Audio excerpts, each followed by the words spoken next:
Another day, another Crash the Titans. This time with Jane Foster Thor, Lady Thor, Goddess of Thunder, whatever name you want to give her. She's faced off against Fear itself, Juggernaut. Her powers were pretty straightforward. Her red ability costs 10, deals damage, creates strike tile. I mean, not strike tiles, charge tiles. It'd be awesome if she did create strike tiles, but whatever. But she creates charge tiles, and she deals additional damage based on the number of charge tiles that are on the board. Her yellow ability, striking distance, costs 12.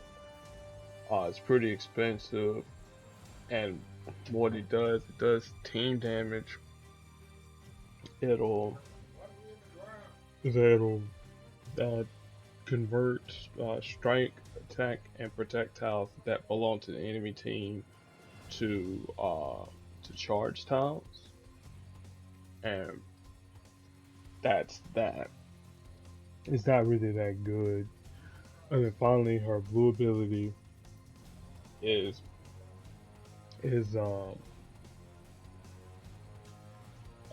oh my goodness, what is her blue ability called? I don't know what it's called, but anyway, it's like it stuns the target for 3 turns,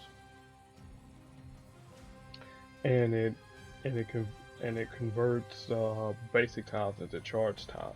So it'll, with the charge tiles that are created by Goddess of Thunder Thor, they'll typically land on one of her 3 colors, either blue, red, or yellow. So that's the thing we gotta worry about. It's like we gotta worry about her blue. It's like now her blue, that's gonna nullify some of the things that Juggernaut does. So we gotta worry about that. And then if she gets having a lot of charge tiles on the board, it might turn sideways for us pretty quickly. And then speaking of Juggernaut here, Fear itself, not hear itself. That'd be awesome if he could hear himself. Alright. So I said remove those boosts. So he's a green, red, and blue user. His green ability more or less says, hey, yeah, we're doing team damage to the entire enemy team. Alright? That's pretty much what it is. We're doing damage to the entire team. Alright, his red ability is unstoppable. Pretty much says, yeah, I'm not taking any match damage. I'm not taking any match damage, but I'm giving you the full brunt of Sidorak. That's pretty much what that is. And then his blue ability, it costs 11. We don't really use it that much, but it destroys some random tiles on the board, random column, and then of course it doesn't generate AP. So again, what we're really using Juggernaut for is red and green abilities. Alright.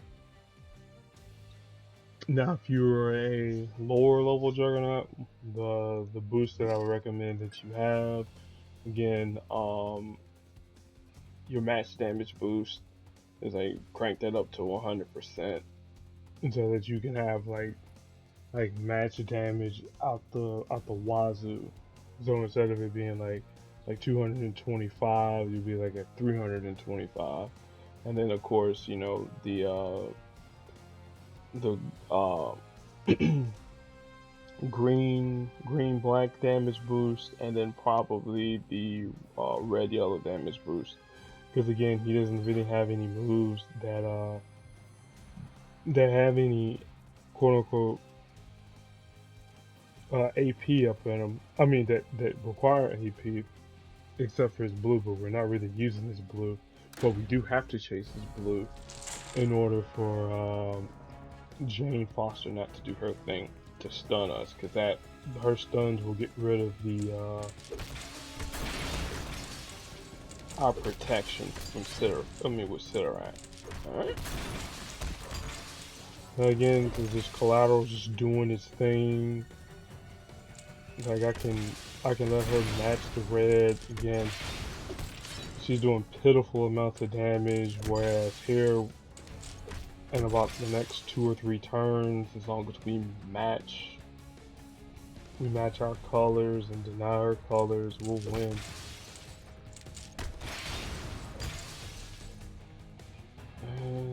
Now here we go, blue. Then again, blue is the weakest of our colors, green is the strongest. Get a match 5 here, and that should wipe her out.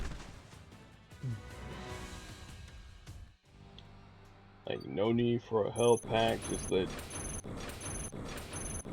Juggernaut just do his thing. Got the legendary token, which is, you know, always a good thing. So, yeah, so we'll look at Juggernaut real quick, and I'll talk about who to pair him up with. Well, if I can find my Juggernaut. Oh my goodness, 321. There he is.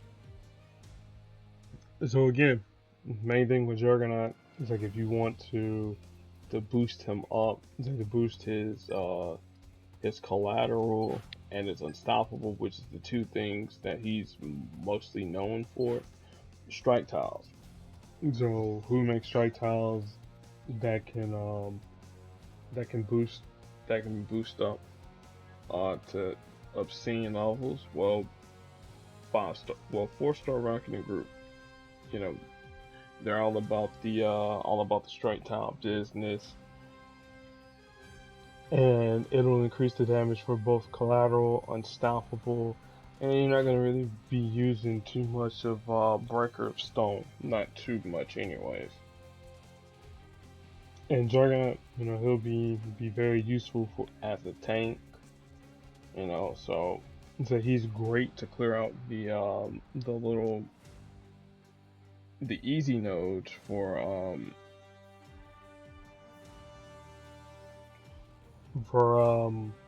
the beginner nodes. Like he's super easy, super, you know, straightforward for that.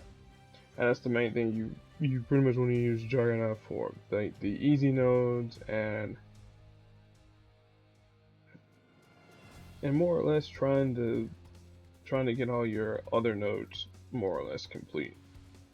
I mean, not the other nodes, just the very easy nodes. You complete the very easy nodes with Juggernaut, you get Rocket and Groot, and you get 5-star Thanos.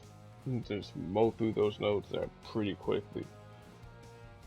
But if you were to use Juggernaut indefinite, you know, as a long-term player, with your roster, him paired with Rocket and Groot and Polaris, you know, again, they'll swiftly knock out those nodes pretty quickly.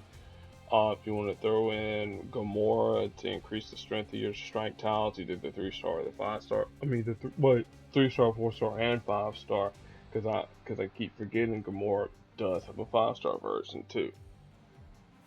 Even though I championed her in one of the videos, so all 3 of the versions of Gamora, they'll work. Again, the 3 versions of Star-Lord, they'll work. Yondu, because he's got the Guardians of the Galaxy affiliation. Manish, she has it. Did I mention Yondu? If not, there we go. Yondu again. Drax the Destroyer. So anyone with the Guardians of the Galaxy affiliation with Rocket and Groot and Juggernaut, you'll knock out the easy nodes pretty quickly. Same with Thanos. Like, you just use 5-star Thanos, and you make one match with Juggernaut with his collateral, with the strike tiles. Yeah, you're pretty much wiping out the easy nodes pretty quickly.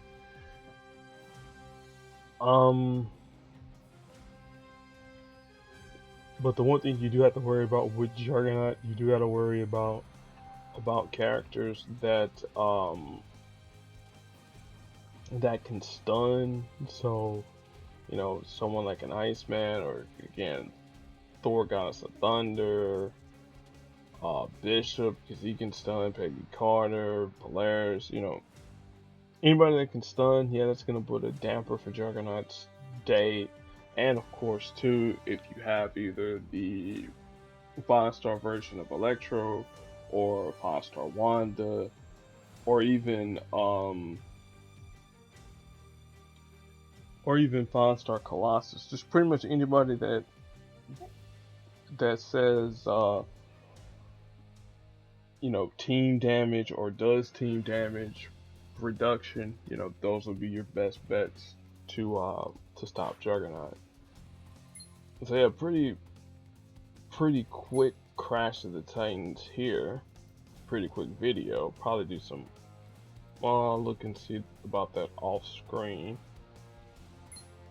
So with the vault, and to see who we have up next. Member of the Sinister Six, Sandman. So that's actually kind of appropriate because Spider-Man Far From Home will be coming up pretty soon. So there you go.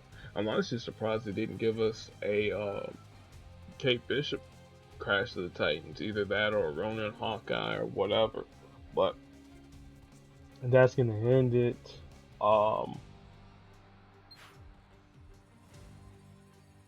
With today's video. Well, at least part of today's video. The other one we're gonna be doing a look at Cersei of the Eternals. So until then.